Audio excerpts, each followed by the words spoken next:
jemaat RDMS Tuhan, Shalom. Pagi hari ini kembali kita akan sama-sama datang untuk kita boleh menaikkan pujian penyembahan, ucapan syukur kita di hadapan Tuhan. Amin. Mari siapkan hati kita. Kita akan datang dengan ucapan syukur dan pengagungan kepada Tuhan.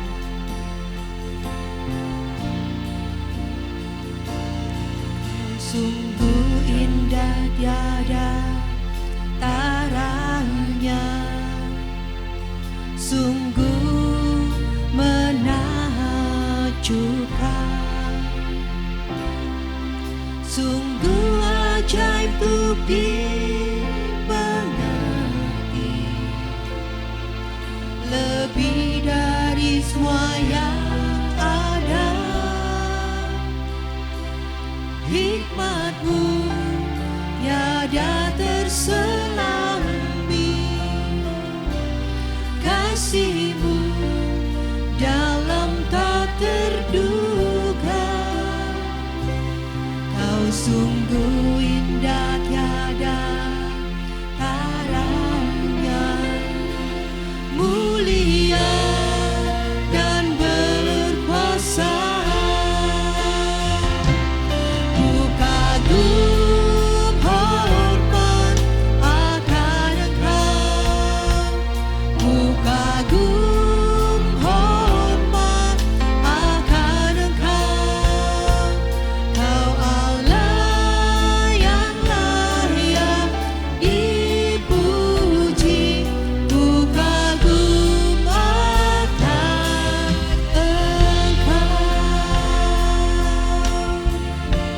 Tuhan, sama-sama kita mau katakan, Kau sungguh indah taranya, sungguh menakjubkan, sungguh ajaib untuk dimengerti, lebih dari semua yang ada.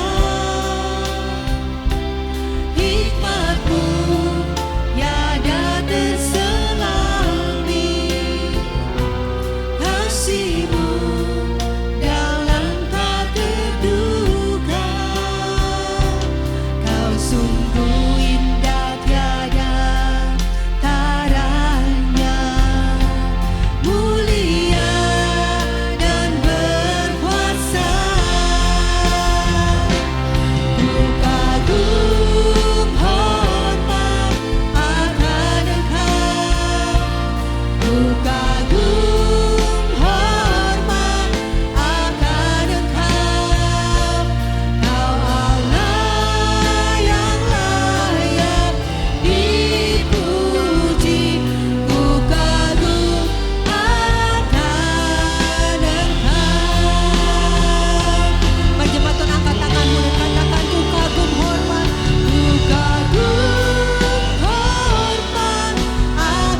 henti-hentinya kami mengagumi perbuatan-Mu yang ajaib di dalam kehidupan kami Tuhan. Terima kasih untuk kasih setia-Mu, untuk kebaikan-Mu Tuhan yang tidak pernah berhenti di dalam kehidupan kami. Hari lepas hari kami boleh mengalami kasih-Mu, kami boleh mengalami perlindungan-Mu, penyertaan-Mu Tuhan di dalam kehidupan kami. Oleh sebab itu Tuhan, pagi hari ini kami tahu Engkau hadir tengah-tengah kami. Kami mau naikkan ucapan syukur, pengagungan kami, pujian kami yang terbaik hanya bagi-Mu. Karena Engkau Allah yang layak terima puji-pujian kami. Haleluya. Oh.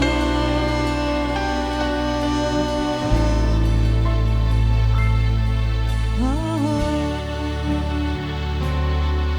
Katakan Kau, ku kagumi dalam hati, kasih-Mu tiada duanya. Sampai kini ku akui kasih-Mu tiada duanya. Mari saya undang semuanya bangkit berdiri bersama-sama, kita mau katakan lagi.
katakan, tak mau ku hidup bagi dunia ini lagi.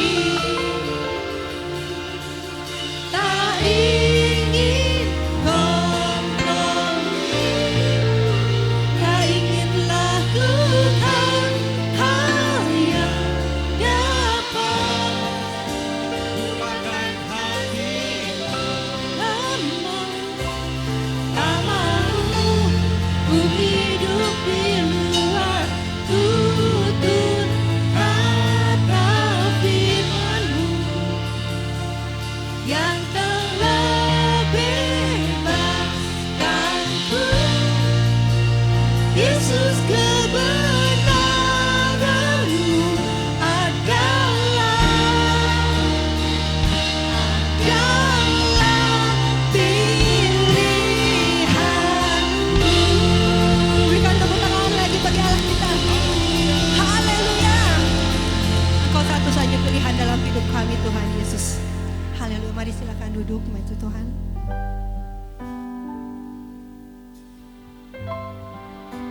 Kita mau masih terus katakan, Tuhan, betapa Engkau Raja yang berkuasa dalam hidup kami. Biarlah segala hal yang baik Tuhan Engkau berikan kepada kami. Kami boleh semakin berkurang dan Engkau yang semakin bertambah dalam hidup kami.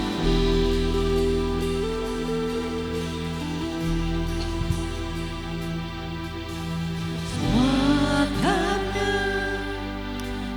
anugerah-Mu hari ini ada.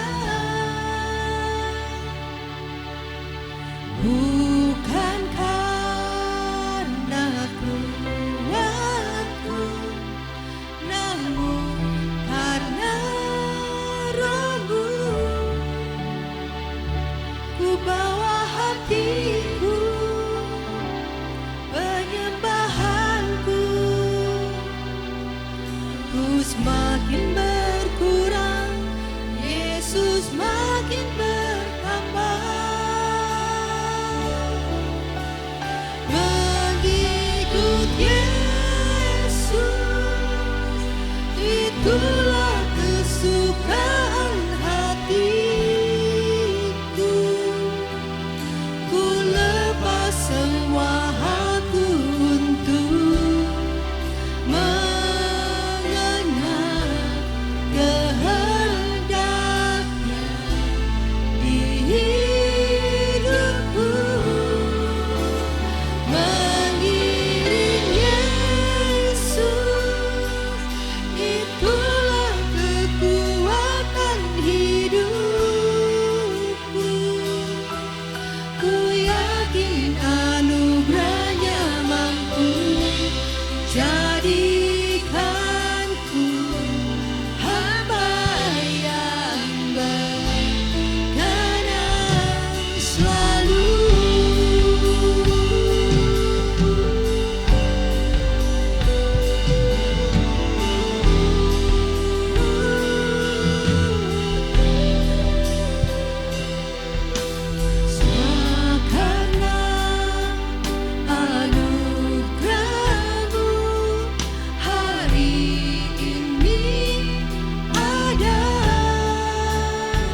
Mari Engkau menyatakan kehadiran-Mu bagi kami semua pada pagi ini Tuhan. Supaya kami pulang dengan sebuah lawatan dari kebenaran-Mu yang memerdekakan kami. Langit dan bumi akan lenyap, tetapi firman Tuhan tetap tinggal kekal untuk selama-lamanya. Kami perlu firman-Mu Tuhan. Firman-Mu itulah dasar yang paling kuat buat hidup kami. Kami bisa gagal, firman-Mu tidak mungkin gagal. Kami terbatas, firman-Mu tidak terbatas. Firman itu yang kami perlukan pagi ini. Firman yang sejati, firman yang datang dari hati-Mu, yang dilepaskan di tengah-tengah kami. Seperti pedang yang tajam, bahkan lebih tajam daripada pedang bermata dua manapun. Biar firman-Mu hari ini menerobosi kehidupan kami. Menyembuhkan, memulihkan, meneguhkan, menguatkan, memperbaiki, bahkan memerdekakan kehidupan kami. Urapi kami Roh Kudus dengan kuasa-Mu. Bagi Tuhan segala kemuliaan dari sekarang sampai selama-lamanya. Demi dan di dalam nama Tuhan Yesus Kristus kami berdoa mengucap syukur. Semua yang haus akan firman Tuhan sama-sama katakan amin, amin. Haleluya, puji Tuhan. Silakan duduk Bapak Ibu Saudara, shalom. Apa kabar saudara? Tuhan sehat? Ya puji Tuhan ya. Saya ingin melanjutkan apa yang saya sampaikan dalam kebaktian pertama tadi. Dan saya tidak akan mengulang dari apa yang saya sampaikan tadi pagi. Tapi saya mau kasih highlight saja kepada saudara. Supaya saudara bisa mengikuti apa yang saya ingin bahas dalam kesempatan di ibadah kedua ini. Bahwa tadi dalam kebaktian yang pertama saya membahas tentang bahwa kita sedang ada di masa-masa penentuan. Gereja Tuhan sedang ada di masa-masa penentuan. Apa itu masa penentuan? Kita sedang berada di satu situasi, satu masa di mana gini. Ini merupakan penentuan buat kita. Kita mau jadi gereja yang tertinggalkah? Kita mau jadi gereja yang terus melangkah maju bersama dengan Tuhan. Menjadi gereja yang terus bertumbuh kuat.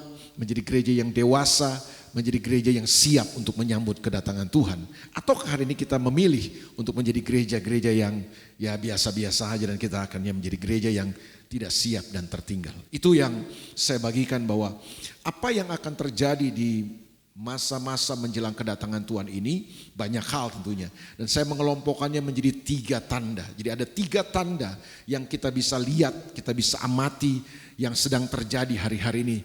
Bahwa Tuhan tidak akan lama lagi datang kembali ke dalam dunia ini. Nah, tanda yang pertama adalah tanda yang terjadi di alam semesta ini. Ya, akan terjadi banyak anomali-anomali, perubahan iklim, cuaca, pemanasan global dan lain sebagainya. Ada hal-hal yang terjadi, keanehan-keanehan di alam semesta ini, di angkasa, gempa bumi yang dahsyat yang mungkin kita tidak pernah duga sebenarnya akan terjadi dan lain sebagainya.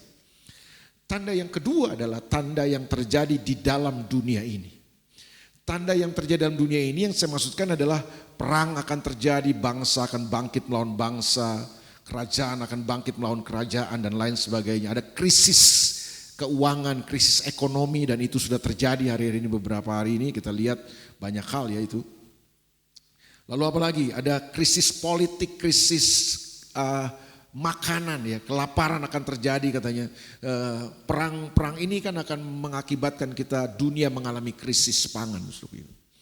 Makanya pemerintahan Pak Prabowo sekarang ini sedang mengusahakan dan mengupayakan food estate ya. Di Papua itu berapa ratus ribu hektar ya, berapa puluh hektar ya, berapa puluh ribu hektar ya. Karena mengantisipasi, karena perang-perang yang akan terjadi ini kan akan mengakibatkan tentu krisis makanan ya. Indonesia harus siap ya dengan semuanya itu. Sebabnya pemerintah kita sedang mengupayakan itu. Apakah berhasil ya, kita doakan supaya benar-benar ini terjadi, supaya bangsa kita tidak impor terus ya. Supaya saudara makan tempe. Makan tempe ya. Tempe dari apa? Tempe itu kan gak ada di mana-mana, cuma di Indonesia ya saudara. Tapi yang aneh adalah itu makanan khas kita tapi kita impor kedelainya. Itu kan menyedihkan sekali kan. Dan kita berdoa lah supaya bangsa kita bisa terus dipelihara oleh Tuhan di tengah-tengah krisis yang akan terjadi. Betul? Jadi ada krisis kesehatan, kita baru melewati masa pandemi 2,5 tahun yang berat ya. Banyak ekonomi terpukul, bisnis terpukul dan lain sebagainya ya kan. Itu yang akan terjadi di dunia. Jadi tanda-tanda yang akan terjadi di dunia ini adalah hal-hal tersebut. krisis kesehatan, krisis keuangan, krisis politik, krisis bahan makanan dan lain sebagainya. Nah, itu tanda yang kedua. Nah, tanda yang ketiga adalah tanda yang akan terjadi dalam gereja. Jadi saya ulang sekali lagi, apa tanda kedatangan Tuhan? Tanda yang terjadi di alam semesta, tanda yang terjadi di dalam dunia ini, dan yang ketiga tanda yang terjadi di dalam gereja. Nah, tanda yang terjadi dalam gereja adalah apa? Nanti saudara baca di Alkitab, akan muncul nabi-nabi palsu, guru-guru palsu, akan banyak sekali pengajaran palsu yang muncul, akan terjadi kemurtatan yang besar, akan terjadi ketersesatan yang besar. Itu yang Alkitab bilang. Tadi saya sudah bacakan ayatnya, bahwa Yesus sendiri yang mengatakannya, banyak orang akan tersesat, banyak orang akan jadi murtad. Jadi saya meyakini di akhir zaman ini bukan hanya penuaian besar yang akan terjadi, tetapi akan terjadi juga apa? Kemurtatan yang besar. Dan orang murtad itu sudah mesti tahu ya, itu tidak terjadi ujuk-ujuk. Gak ada orang yang murtad mundur dari Tuhan itu terjadi ujuk-ujuk. Do you know ujuk-ujuk? Bahasa Sundanya apa, Bu? Itu bahasa Indonesia tiba-tiba kan. Ujuk-ujuk juga ya. Saya pikir itu bahasa Jawa. Bukan ya. Sunda juga ya. Jadi gak ada orang yang terus gak ada angin, gak ada hujan terus murtad. Gak ada yang begitu, saudaraku. Kalau orang murtad mundur dari Tuhan itu lewat proses tuh biasanya. Ada tahapan-tahapannya. Nah, tadi saya sudah jelaskan di pagi, salah satu penyebabnya adalah kita krisis pengajaran kan. Karena pengajaran yang banyak dibagikan hari dalam mimbar-mimbar gereja kita adalah pengajaran-pengajaran yang dangkal, pengajaran-pengajaran yang palsu, ya kan. Pengajaran-pengajaran yang kelihatannya benar tapi tidak benar. Pengajaran-pengajaran yang cuma menyenangkan telinga, dongeng-dongeng yang disampaikan. Nah, itu yang membuat akhirnya kekristenan kita jadi dangkal. Kekristenan kita jadi palsu tuh, ya kan? Nah, itu yang akan terjadi tuh, ya kan? Nah, yang kedua ini yang saya mau bagikan dalam kebaktian ini. Ketersesatan yang terjadi di akhir zaman sebagai tanda menjelang kedatangan Tuhan. Jadi sekali lagi menjelang kedatangan Tuhan kali yang kedua bukan hanya ada penuaian besar, tapi juga ada kemurtatan yang besar, ketersesatan yang besar, ya kan? Kenapa tersesat, Pak? Karena saudara memberi diri saudara disesatkan, itu yang Alkitab bilang. Jadi orang yang tersesat itu jangan salahkan penyesatnya. Ya penyesat udah salah memang, saudara. Tapi Alkitab bilang salahnya kita adalah karena kita memberi diri untuk disesatkan. Itu sebabnya jangan jadi jemaat yang bodoh. Jangan jadi jemaat yang naif di akhir zaman. Ini berbahaya. Kalau saudara jadi bodoh dan saudara terus naif dalam kehidupan, dalam kekristenan saudara, saudara gampang disesatkan akhirnya. Kasih tahu sebelah kanannya, jangan bodoh, jangan naif gitu. Ini aduh. Enggak lah, percayalah, saya mengasihi jemaat inilah. Saya ingin jemaat ini cerdas. Saya ingin jemaat ini menjadi jemaat yang bertahan sampai pada garis akhir. Dan saudara menerima mahkota. Saya mau supaya jemaat ini menjadi jemaat yang siap untuk menyambut kedatangan Tuhan. Kita menjadi gereja-gereja atau gadis-gadis yang bijaksana. Bukan gadis-gadis yang bodoh. Amin. Nah, itu sebabnya hari ini saudara mesti bertumbuh kuat. Dan salah satu faktor pertumbuhan kita yang kuat adalah kita harus memiliki iman yang sejati. Dan saya meyakini kenapa banyak kemurtatan yang akan terjadi di akhir zaman. Kenapa ada banyak ketersesatan, karena gini, kita nggak bertumbuh dalam iman yang sejati. Krisis iman akan terjadi di akhir zaman. Itu yang membuat banyak orang Kristen akhirnya imannya iman yang dangkal, imannya iman yang palsu, iman abal-abal, iman yang tidak sejati. Itu sebabnya ketika tantangan datang, godaan datang, apalagi gejolak datang, kita gampang tersapu. Kenapa? Kita nggak bertumbuh kuat. Kenapa nggak bertumbuh kuat? Karena iman kita dangkal. Itu sebabnya mari sama-sama kita bangun suruhku, kedalaman kehidupan kita dengan memiliki iman yang sejati. Pernah ingat Yesus bilang begini, kalau anak manusia itu datang kembali, adakah ia mendapati iman di bumi ini? Saya ulang sekali lagi. Ini ayat Yesus sendiri yang ngomong. Apabila anak manusia itu datang kembali, adakah aku menjumpai iman di bumi ini?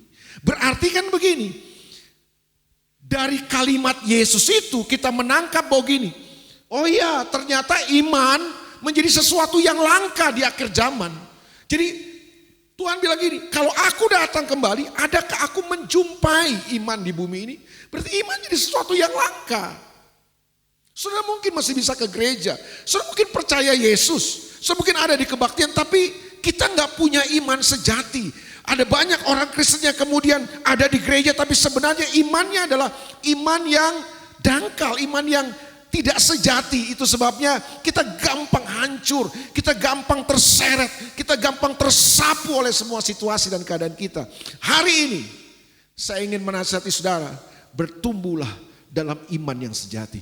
Karena salah satu tanda yang akan terjadi di akhir zaman adalah gereja kekristenan akan mengalami krisis iman. Krisis rohani yang terjadi di akhir zaman sebagai tanda kedatangan Tuhan, itu salah satu penyebabnya adalah karena kita mengalami krisis iman. Dan saya berdoa supaya saudara tidak mengalami krisis iman. Saudara mengalami surplus iman, iman yang sejati. Saudara bertumbuh kuat dalam iman yang sejati. Alkitab bilang orang benar akan hidup oleh iman. Sama-sama katakan, orang benar. Udah gak kenceng, gak kompak lagi saudara. Aduh, inilah. Ulang. Orang benar akan hidup oleh iman. Sekali lagi. Orang benar akan hidup oleh iman. Saudara orang benar? Amin, tapi kurang yakin wajah saudara. Saudara orang benar? Dari wajah memang gak benar saudara. Tapi apa boleh buat ya. Ini bukan masalah wajah kan. Alkitab bilang kita ini orang benar. Saudara dan saya orang benar, amin. Bukan masalah tampang. Tapi kita orang benar karena Yesus sudah membenarkan hidup kita. Kita benar bukan karena kebenaran kita kan. Kita benar karena Yesus lewat karya salibnya telah membenarkan hidup kita. Apapun yang dunia bilang tentang saudara, apapun yang orang bilang tentang saudara, saudara itu orang benar. Kasih tahu sebelahnya. Tampang lo gini-gini orang benar ternyata. Amin saudaraku, iya. Saudara benar bukan karena kebenaran saudara, saudara benar karena apa? Yesus sudah membenarkan hidup saudara. Saudara orang benar? Kok tambah lemah aminnya ini? Saya sudah sampaikan, meyakinkan saudara tambah lemah aminnya. Saudara orang benar? Alkitab bilang kalau orang benar, hidup oleh iman. Kalau saudara enggak hidup oleh iman, jangan-jangan saudara bukan orang benar. Kalau saudara orang benar, saudara akan hidup oleh iman. Iman yang mana Pak? Nah itu dia. Iman yang sejati dong. Nah sebelum saya membahas ini, saya mau memberitahu kepada saudara, kalau ada iman yang sejati berarti ada iman yang palsu. Ada iman yang abal-abal. Nah apa itu iman yang palsu? Ini kadang-kadang kita anggap iman, tapi sebenarnya bukan iman ini. Nah itu saudara mesti waspada nih hari ini. Saudara mesti membangun kekristenan saudara di atas iman saudara yang sejati. Surat Yudas bilang, karena mengingat situasi yang sangat tidak menentu, situasi yang sulit dan sukar di akhir zaman ini, surat Yudas bilang begini, bangunlah imanmu katanya. Di dasar iman yang paling suci. Iman yang paling suci adalah iman yang paling benar gitu loh. Jangan iman yang abal-abal. Kita harus membangun kekristenan kita di atas dasar iman yang paling suci katanya. Iman yang paling clear gitu loh. Saya tadi dalam kebaktian pertama bilang begini. Iman itu muncul dari mana? Iman itu muncul dari pendengaran. Pendengaran akan apa? Akan firman Kristus. Loh berarti kalau kita terbiasa mendengar yang bukan firman Kristus, jangan-jangan iman kita bukan iman sejati. Kalau kita terlalu banyak mendengar pengajaran-pengajaran firman yang palsu, yang cuma menyenangkan telinga, jangan-jangan akhirnya iman kita iman yang dangkal makanya. Nah, hari ini bangunlah iman yang sejati itu. Nah iman yang keliru itu apa? Iman yang dangkal itu apa? Iman yang palsu itu apa? Ada beberapa yang saya mau beritahu kepada saudara. Yang pertama, iman yang sering disebut dengan iman yang melompat dalam gelap. Katakan sama-sama melompat dalam gelap. Melompat dalam gelap itu apa Bu? Nekat itu namanya. Ya pokoknya lompat aja lah. Benjol urusan nanti lah. Tapi kita nekat aja. Nah seringkali kita pikir nekat itu iman. Enggak. Iman itu punya dasar. Dasarnya firman Tuhan. Nekat itu gak punya dasar Pak. Biasanya orang nekat itu karena kefefet. Karena kejepit, kefefet, ya kita pikir iman. Udah pokoknya saya melangkah aja lah. Masa bodoh saya gak mau tahu, yang penting saya melangkahi dengan iman. Kita bilang iman, padahal bukan. Iman itu punya dasar bos. Loh, Abraham berangkat, tinggalkan tanah kelahirannya Ur Kasdim. Itu karena apa? Karena iman kata Alkitab kan. Iman yang mana? Iman ada dasar dong. Dari mana dia berangkat? Dia kan bukan sekarang berangkat-berangkat aja. Dia tahu Tuhan yang memanggil dia ini Tuhan yang setia. Ada dasarnya loh. Bukan karena nekat. Jadi seringkali kita sebut iman tapi bukan iman itu. Itu nekat Pak namanya Pak. Nekat itu nggak punya dasar. Biasanya nekat itu karena alasan kita terdesak, kepepet dan lain sebagainya. Faktor-faktor eksternal yang lebih banyak mempengaruhi. Berikut iman yang keliru apa? Iman yang bukan iman. Iman agama. Iman agama ini kadang-kadang banyak ini saudara. Kita pikir bahwa gini, oh kita mesti melakukan ritual-ritual agama untuk menunjukkan bahwa kita ini orang yang beriman. Jadi semakin kita rajin, semakin kita ketat, kuat dalam menjalankan ritual-ritual agama, ya kan? Wah, kita orang yang beriman. Ini semua agama kayaknya ada nih. Kalau Kristen juga ada kan. Mesti doa puasa lu. Rajin doa puasa. Semakin rajin doa puasa semakin suci kita, semakin benar. Makanya muncullah kalimat-kalimat yang saya sebenarnya gak setuju. Perlu diuji lagi kebenarannya. Banyak doa, banyak berkat. Sedikit doa, sedikit berkat. Kurang doa, kurang berkat. Tidak berdoa, tidak ada berkat. Coba pikirkan dulu. Benar gak ini?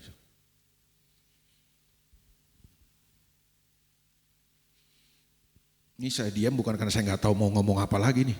Ini saya diam untuk memberi kesempatan saudara berpikir. Sering gak dengar yang begitu tuh? Banyak doa,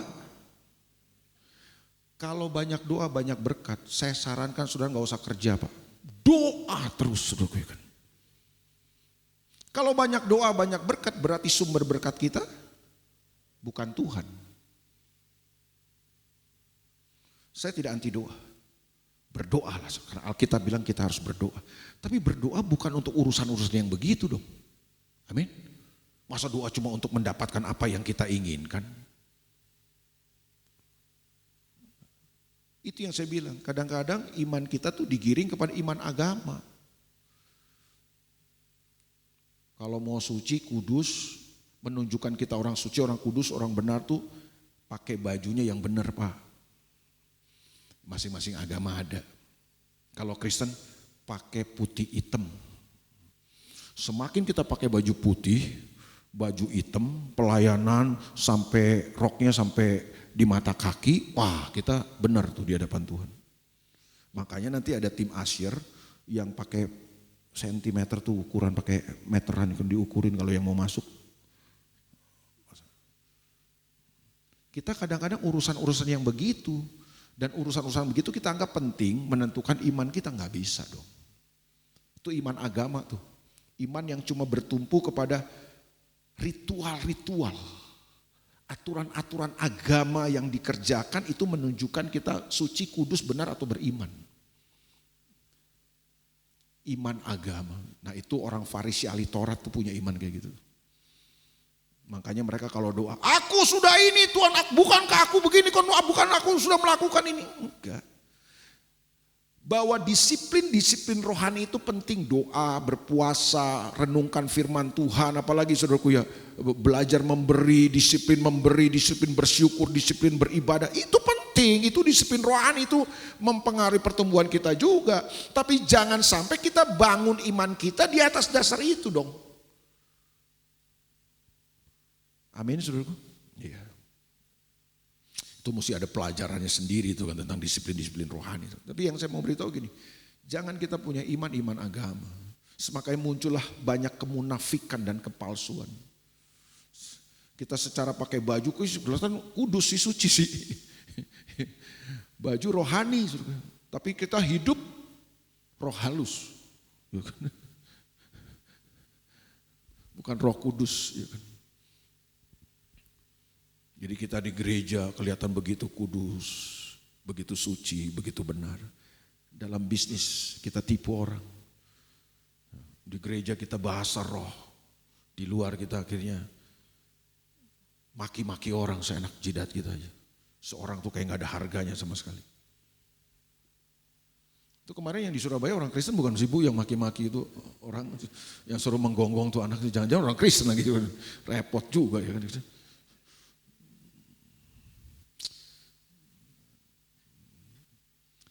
Iman berikutnya yang bukan iman adalah iman lampu Aladin itu yang saya bilang. Kita kadang-kadang memahami iman itu adalah iman seperti lampu Aladin yang kita gosok-gosok, jin keluar, terus akan memenuhi semua yang kita inginkan. Itu iman lampu Aladin. Digosok-gosok, tahu ya lampu Aladin itu ya? Digosok-gosok, pakai mantra dikit, sim-sim tali malim sim simpan daun rambutan tanduk ular mati tikus main di loteng tengokan perawan pandi jago genang dangdut. Kita kadang-kadang gitu kan punya mantra ya kan. Terus kita gosok-gosok terus jinnya keluar terus apa yang saudara inginkan diwujudkan. Orang Kristen beda mantranya. Mazmur 91 ya kan.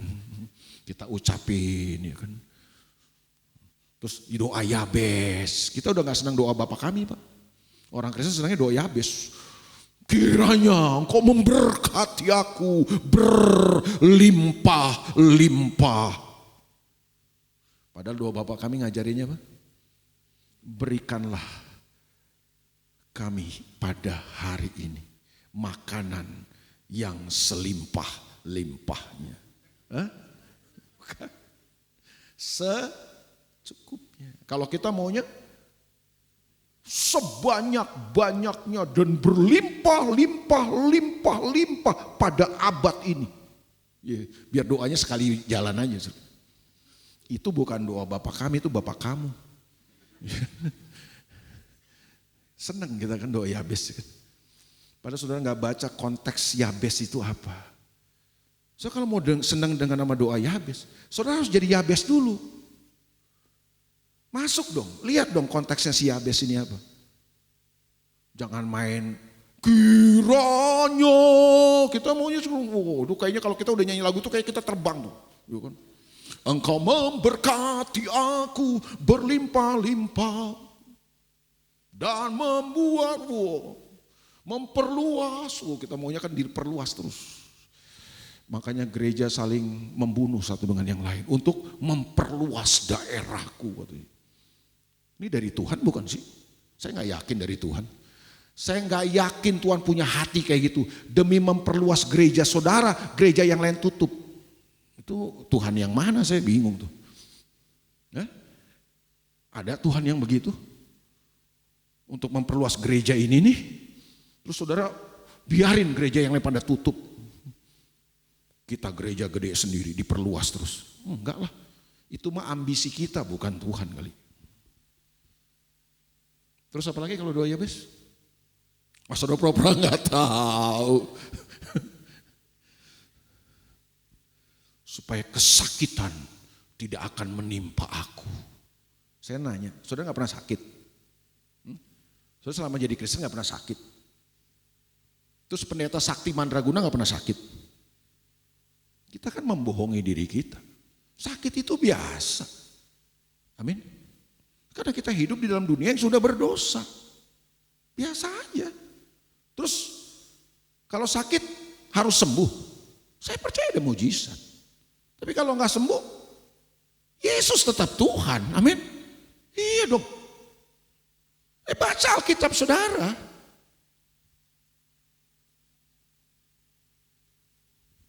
Terus kalau kita akhirnya ngancam-ngancam Tuhan kadang-kadang gitu ini. Kita kadang-kadang suka ngancam Tuhan. Sadar gak saudara kita suka ngancam-ngancam Tuhan akhirnya? Tuhan, aku sudah setia kepada. Aku sudah datang ke gereja. Dia udah anggap setia tuh kalau udah datang ke gereja kan. Aku sudah memberi perpuluhan Tuhan. Aku sudah berkorban buat pembangunan gereja Tuhan. Sampai akhir tahun ini, kalau Tuhan tidak berkati bisnis saya, jangan salahkan saya Tuhan. Mau ngancem dia sama Tuhan. Ada nih orang Kristen begini, di sini nggak ada. Di sini kan iman sejati semua. Ini yang saya bilang nih di Jakarta. Cuma orang Jakarta sering main ke sini. Kalau sampai akhir tahun ini Tuhan tidak memberkati dan mengangkat kembali bisnis saya, jangan salahkan saya Tuhan. Saya akan ke Gunung Kawi, Gunung Sahari, Gunung Kemukus dan lain sebagainya. Semua gunung saya naikin. Kita ngancem. Karena itu yang saya bilang, iman yang diajar kepada iman lampu Aladin. Yang kita gosok-gosok, muncul tuh apa yang kita inginkan. Kita pikir iman itu adalah alat untuk kita mendesak Tuhan melakukan apa yang kita inginkan. Oh bukan gitu iman. Baca ulang Alkitab saudara. Yang berikut, iman NATO. Tahu iman NATO? No action, talk only. Iman yang cuma kita omongin, iman yang cuma kita klaim, iman yang cuma kita sampaikan. Tapi iman yang gak bisa kita buktikan lewat tindakan dan perbuatan kita. Yakobus bilang, iman tanpa perbuatan adalah mati, kosong, zong. Saudara bilang saya punya iman, tapi saudara gak bisa menunjukkan iman saudara dengan tindakan dan perbuatan saudara. Omong kosong iman saudara. Iman itu adalah iman yang bisa, iman sejati itu iman yang bisa saudara nyatakan, saudara manifestasikan lewat tindakan dan perbuatan saudara. Dari mana saya tahu saudara beriman? Dari mana saya tahu saudara beriman? Dari mana? Oh, saudara punya iman? Saya tanya, saudara punya iman? Mana? Dari mana saya tahu? Kalung salib saudara? Bukan dong.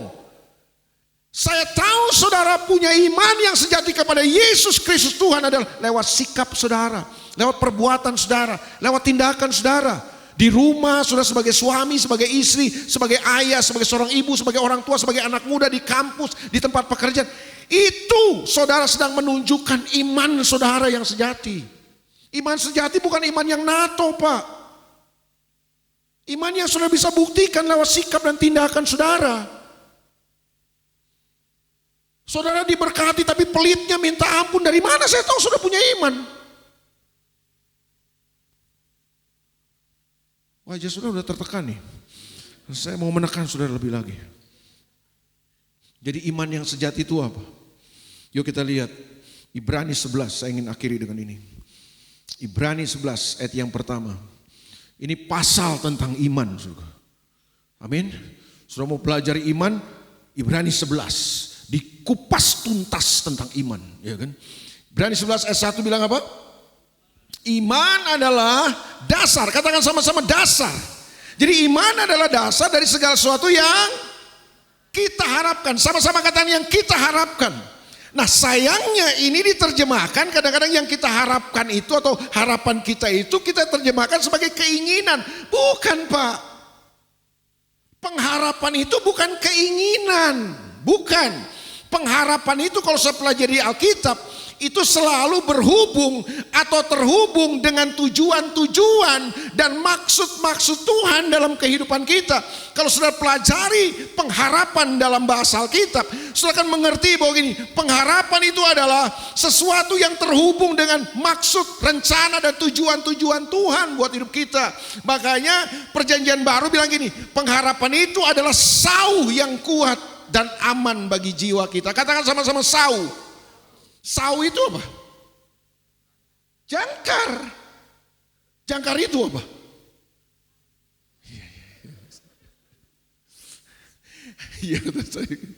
Sauh atau jangkar itu kan satu benda di kapal kan? Kalau sudah pelaut sudah tahu. Bahwa untuk apa jangkar itu? Buat sebuah kapal, buat apa itu jangkar itu? Kalau saudara berlabuh, saudaraku, nah setiap pelaut tahu bahwa gini, dia harus lempar jangkar Pak. Atau sudah punya perahu atau kapal, saudara harus punya jangkar. Kenapa? Karena jangkar ini yang akan memastikan saudara nggak akan bergerak kemana-mana. Gelombang laut, ombak itu bisa menyeret dan membawa kapal saudara. Misalnya di Bandung ada pelabuhan kan. Kalau di Jakarta ada Tanjung Priuk. Saudara berlabuh di Tanjung Priuk, saudara nggak lempar jangkar kapal saudara. Besok pagi sudah di Cirebon kapal saudara. Karena arus gelombang laut ini bisa menyeret, bisa membawa. Makanya kapal-kapal itu dia harus lempar jangkar. Jangkar yang dilempar itu untuk memastikan kita nggak akan kemana-mana, kita nggak akan bergerak, kita akan tetap ada di posisi itu. Itu maksudnya. Jadi pengharapan itu dalam Alkitab ini gini, bahwa semua kita harus terhubung pada kehendak Tuhan. Kita semua harus terhubung pada pusat kehendak dan tujuan-tujuan Tuhan buat hidup kita. Itu pengharapan. Apa tujuan Tuhan buat saudara? Bukan sekedar mati masuk surga kan. Tujuan saudara dan saya adalah menjadi serupa dan segambar dengan Dia. Karena kita akan memerintah selama-lamanya bersama dengan Tuhan. Itu pengharapan kita, Pak. Kita terjemahkannya ini sebagai keinginan. Mobil, rumah, apalagi semua benda-benda materi. Karena mimbar-mimbar kita sekarang ini sudah banyak diisi oleh teologi kemakmuran yang mengutamakan, mengedepankan hal materi. Jadi iman selalu dikaitkan dengan hal-hal materi. Enggak lah.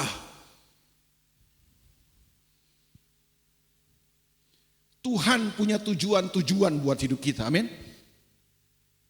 Dan supaya kita tetap terhubung kepada tujuan-tujuan kita itu. Makanya iman Tuhan kasih. Supaya apa? Kita tetap terhubung. Iman yang akan memastikan bahwa gini, pengharapan kita tidak akan mengecewakan kita. Pengharapan kita tidak akan hilang. Apa yang dimaksud dengan pengharapan kita gak akan hilang? Bukan mobil Alphard saudara, bukan rumah saudara. Saudara bisa kehilangan rumah, saudara bisa kehilangan mobil Alphard, tapi kita gak akan kehilangan tujuan-tujuan Tuhan buat hidup kita. Karena ada iman itu gitu loh. Sampai di sini bisa mengikuti saya? Masih bisa nggak saudara? Kalau nggak bisa saya sulit nih, saya berhenti di sini nih saudara. Kita kan terjemahkan iman adalah dasar dari segala sesuatu kita. Wah, yang kita harapkan apa? Rumah baru, mobil baru. Makanya muncullah itu yang saya bilang tadi pagi. Orang beriman dong lu, aduh lu anak Tuhan, anak raja kita ini, masa lu naik motor melulu, naik angkot melulu. Imani dong, punya Alphard. Lu belum punya, tuh di bawah ada mobil Alphard. Siapa punya gak tahu dah. Tumpang tangan. Tadi Pak David bilang, untung cuma ditumpang tangan Pak. Kalau diinjek-injek, Alphard milikku kan kasihan mobilnya Pak David nanti. Lu belum punya rumah, kasihan banget. Kita anak raja, masa kontrak rumah sih. Iman kita cuma diarahkan kepada materi dan lain sebagainya. Galah. Iman kita harus diarahkan kepada sesuatu yang jauh lebih mulia dari itu. Iman adalah dasar dari segala sesuatu yang kita harapkan dan bukti dari segala sesuatu yang tidak kita lihat. Pengenalan saudara sama Tuhan bisa dilihat? Tidak terlihat. Kekekalan yang Tuhan sediakan buat kita, tujuan-tujuan Tuhan buat kehidupan kita bisa terlihat kan? Nggak bisa terlihat. Ada nggak? Ada. Tuhan kita ada? Terlihat? Tidak. Apa buktinya?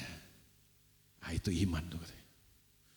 Iman adalah bukti dari segala sesuatu yang tidak kita lihat. Makanya kemudian dari sini saya menemukan sebuah definisi tentang iman yang sejati. Apa itu iman yang sejati? Iman yang sejati adalah sebuah keyakinan yang kuat. Katakan sama-sama, keyakinan yang kuat. Keyakinan yang kuat yang tak tergoyahkan, yang muncul dari hubungan, dari pengalaman dan dari pengenalan yang benar akan Tuhan. Saya ulang sekali lagi. Iman yang sejati itu apa? Sebuah keyakinan yang kuat yang tidak tergoyahkan, yang muncul, yang dihasilkan dari hubungan dengan Tuhan, dari pengalaman dengan Tuhan, atau dari pengenalan yang benar akan Tuhan.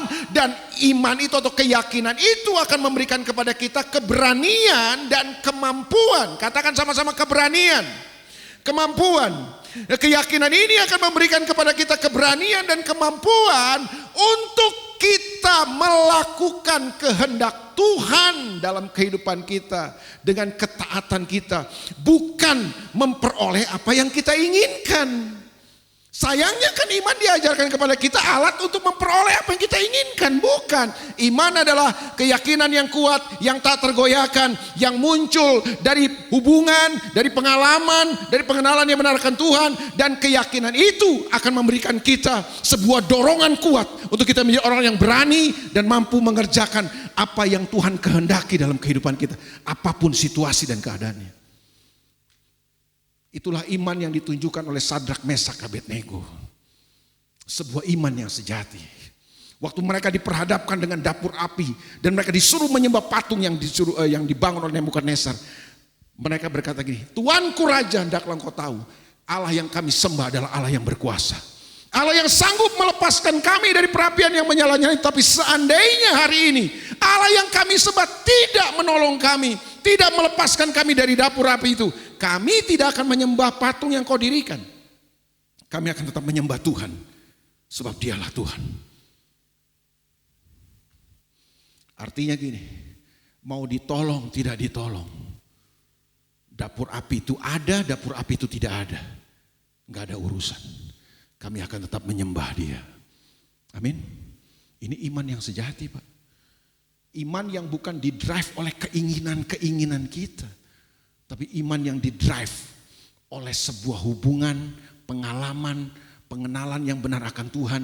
Dan itu yang membuat kepada kita punya keyakinan yang kokoh dan tak tergoyahkan. Sehingga kita menjadi orang-orang yang bisa mengerjakan kehendak Tuhan dalam hidup kita. Kurang amin, gak apa-apa sih. Gak apa-apa.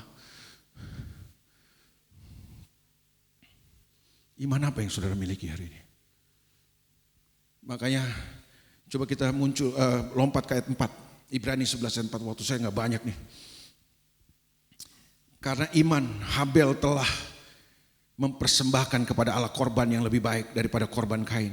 Dengan jalan itu ia memperoleh kesaksian kepadanya bahwa ia benar. Karena Allah berkenan akan persembahannya itu dan karena iman ia masih berbicara sesudah ia mati. Dari mana Habel tahu sehingga dia bisa mempersembahkan korban yang benar kepada Tuhan? Kain, kakaknya Habel, persembahannya ditolak kan? Loh, kenapa Kain ditolak persembahan? Kenapa persembahan Habel diterima? Guru-guru sekolah minggu zaman dulu, nggak tahu kalau guru sekolah minggu zaman sekarang ya. Guru sekolah minggu zaman dulu kadang-kadang punya pewayuan liar. Adik-adik, persembahan Kain tidak diterima oleh Tuhan. Karena Kain mempersembahkan kepada Tuhan pepaya busuk, pisang busuk, mangga busuk. Ya, memang kadang-kadang guru sekolah minggu itu punya pewahyuan sendiri. Liar sekali pewahyuannya. Sama kayak dia ajarin anak-anak sekolah minggu lagu dong dong dong, tolong dong, ada iblis di bawah kolong. Makanya anak-anak jadi takut lihat ke dalam kolong. Masuk ke dalam kolong, kenapa? Ada iblis mah di bawah kolong. Siapa yang ngajarin? Guru sekolah minggu ya kan. Saya nggak tahu itu pewahyuan dari mana kan. Ini saya tahu nih, saya udah mulai mempelajari kalau keyboardis sudah naik, waktu saya tinggal 5 menit berarti kan buat tempat. Ya begitu kan ya. Ntar kalau waktu udah habis, singer sama WL udah naik ya. Jadi saudara udah siap-siap. Saya udah ngerti lah itu. Kode-kode itu kan. Sampai di mana saya tadi? Justru kadang-kadang menurut saya tuh 5 menit terakhir ini kadang-kadang penting. Kan. Cuma kadang-kadang orang terdistract dengan yang kayak begini kan. Enggak, saya udah tahu kok. Saya kan udah dikasih waktu nih. Waktu saya udah jalan, saya ngelihat kok ini. Dia nggak maju juga, saya udah tahu waktu saya udah mau habis sebenarnya. Nggak apa-apa, tapi ya saya menghormati lah kebiasaan di sini, nggak apa-apa. Nggak apa-apa, santai aja, ya kan. Nggak nyindir loh, ini nabrak dong ya. Sampai di mana tadi? Dong, tolong dong ya kan. Tapi pertanyaan saya, kenapa Habel diterima persembahannya? Loh, saudara nggak itu.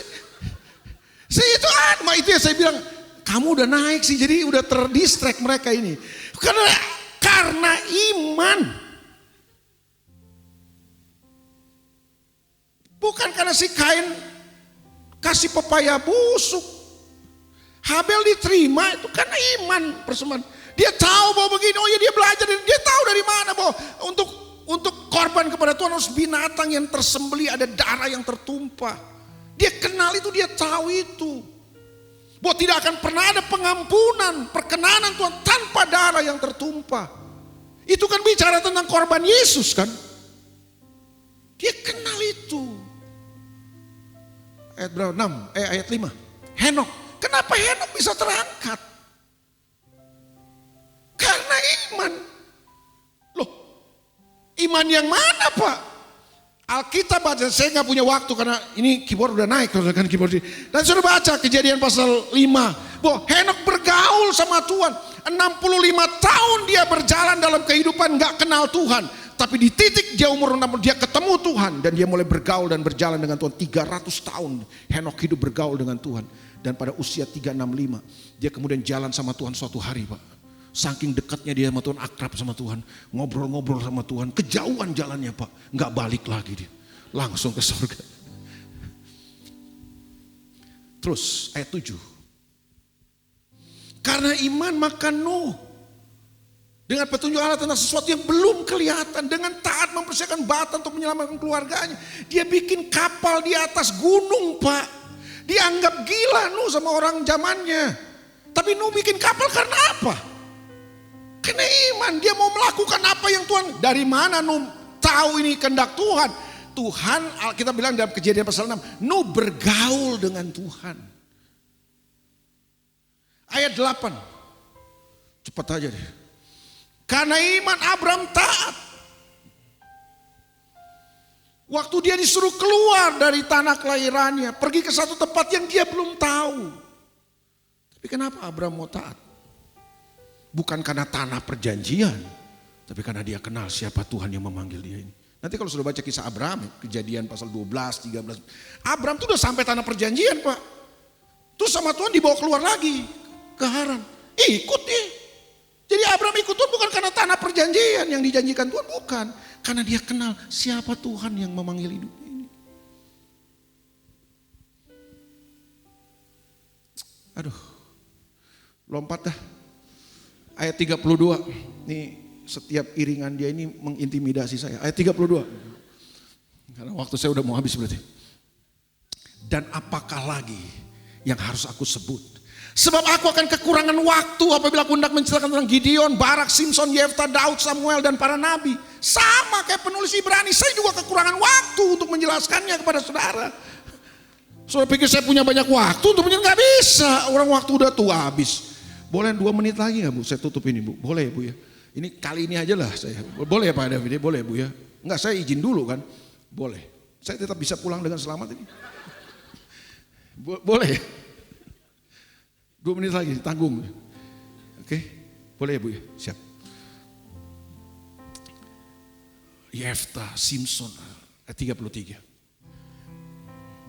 Yang karena iman telah menaklukkan kerajaan-kerajaan, mengamalkan kebenaran, memperoleh apa yang dijanjikan.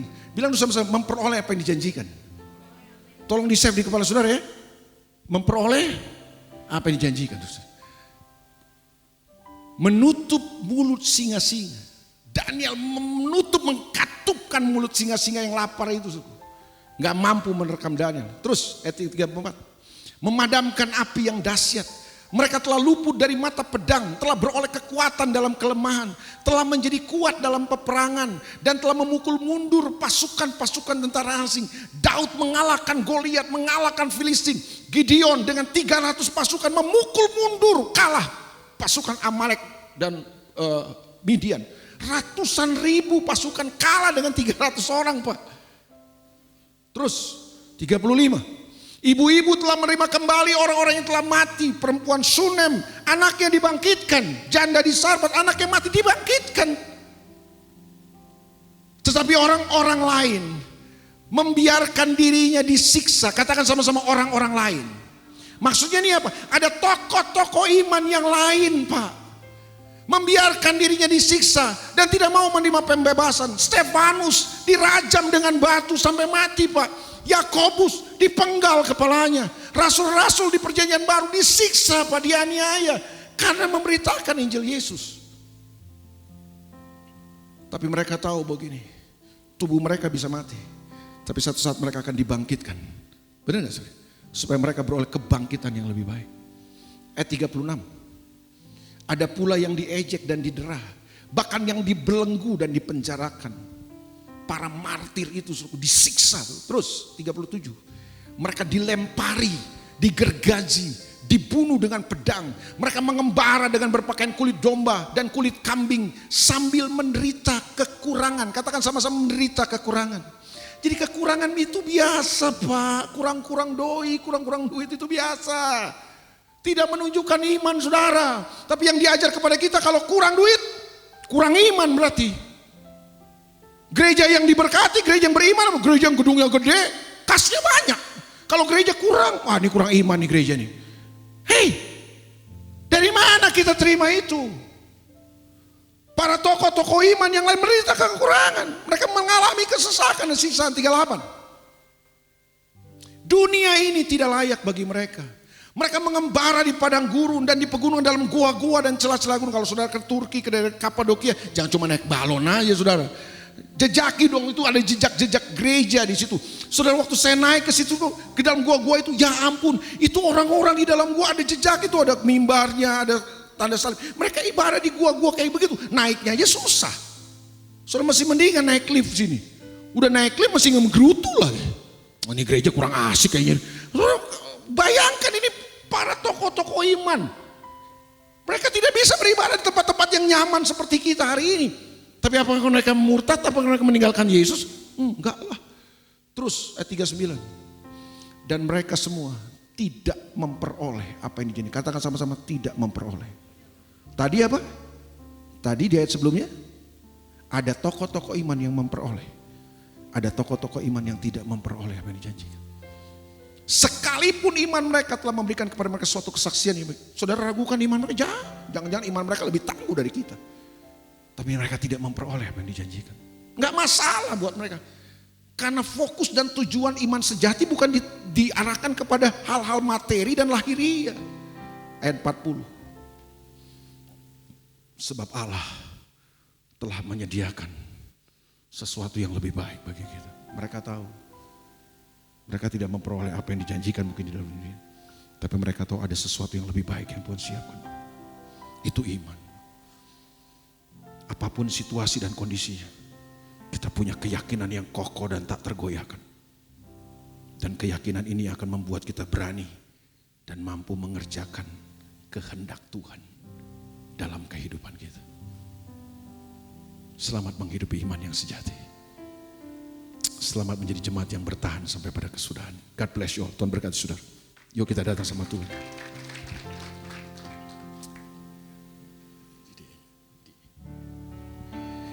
Ya kita bangkit berdiri saudara. Saat ku tak melihat jalanmu, saat ku tak mengerti rencanamu, namun tetap ku pegang janjimu. Pengharapanku hanya pas. Sekali lagi sama-sama katakan. Saat ku tak melihat jalan, saat ku tak melihat jalanmu, saat ku tak mengerti rencanamu, namun tetap ku pegang janjimu. Pengharapanku hanya pada hatiku percaya. Oh, ku mau tetap percaya.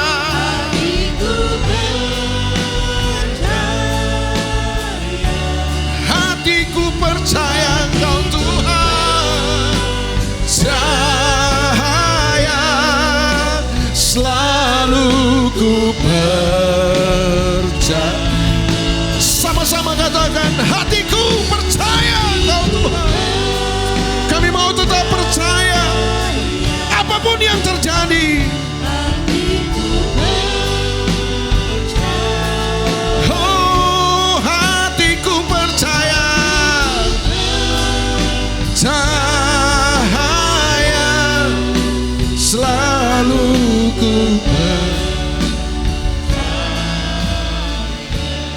Saudara,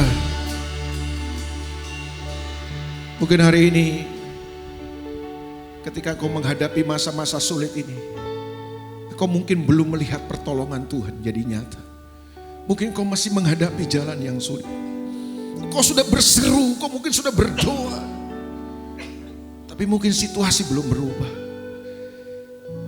Mungkin hari ini keadaan rumah tanggamu masih belum pulih. Ekonomimu mungkin belum terangkat kembali. Jalanmu mungkin masih berat. Maukah kau tetap percaya dan berkata, Tuhan, apapun yang terjadi, aku mau tetap percaya. Aku mau tetap bersyukur. Aku percaya Engkau Tuhan yang ada buat hidupku. Engkau Tuhan yang tetap pegang kendali hidupku. Apakah kau mau berkata pagi ini, sekali Yesus, selamanya Yesus. Apapun yang terjadi Tuhan. Sekalipun aku gak melihat pertolongan. Sekalipun mungkin sakitku belum sembuh. Aku tetap mau percaya kepada Engkau. Kalau Engkau itu orang ya, angkat hatimu sama Tuhan. Bilang sama Tuhan, hatiku percaya.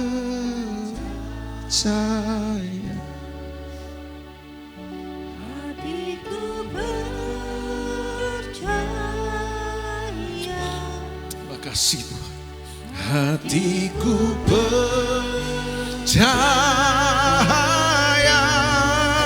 selalu ku sama-sama katakan, hatiku percaya Tuhan. Percaya, hatiku percaya, hatiku percaya, sayang, selalu ku percaya, selalu ku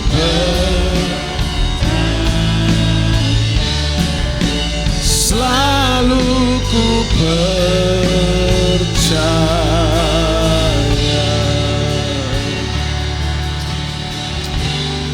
Hambamu terbatas untuk mengajarkan kebenaran ini, tapi hamba berdoa supaya Roh Kudus bicara dengan kuat dan tajam, lebih jelas kepada umatmu, biar mereka hari ini berjalan dengan iman yang sejati. Demi nama Tuhan Yesus kami berdoa. Yang percaya sama-sama katakan Amin. God bless you. Tuhan berkati saudara. Silakan duduk jemaat Tuhan. Saya percaya kita semua diberkati oleh kebenaran firman Tuhan pada siang hari ini. Dan sekali lagi atas nama Gembala dan sejemaat kami mengucapkan terima kasih kepada Bapak Elia untuk pelayanannya. Tuhan Yesus memberkati. Mari umat Tuhan, saksi-saksi Yesus, kita angkat kedua tangan kita. Arahkan hidup kita hanya kepada Tuhan. Mari kita pulang dan kita terima berkat damai sejahtera dari Allah Bapa, kasih karunia dari Tuhan Yesus, serta persekutuan dan kekuatan dari Roh Kudus menyertai kita dari sekarang sampai Tuhan datang menjemput kita, bahkan sampai selama-lamanya. Umat Tuhan yang percaya dan terima berkat Allah, baik berkat rohani maupun jasmani, kita yang percaya katakan amin. Tuhan memberkati.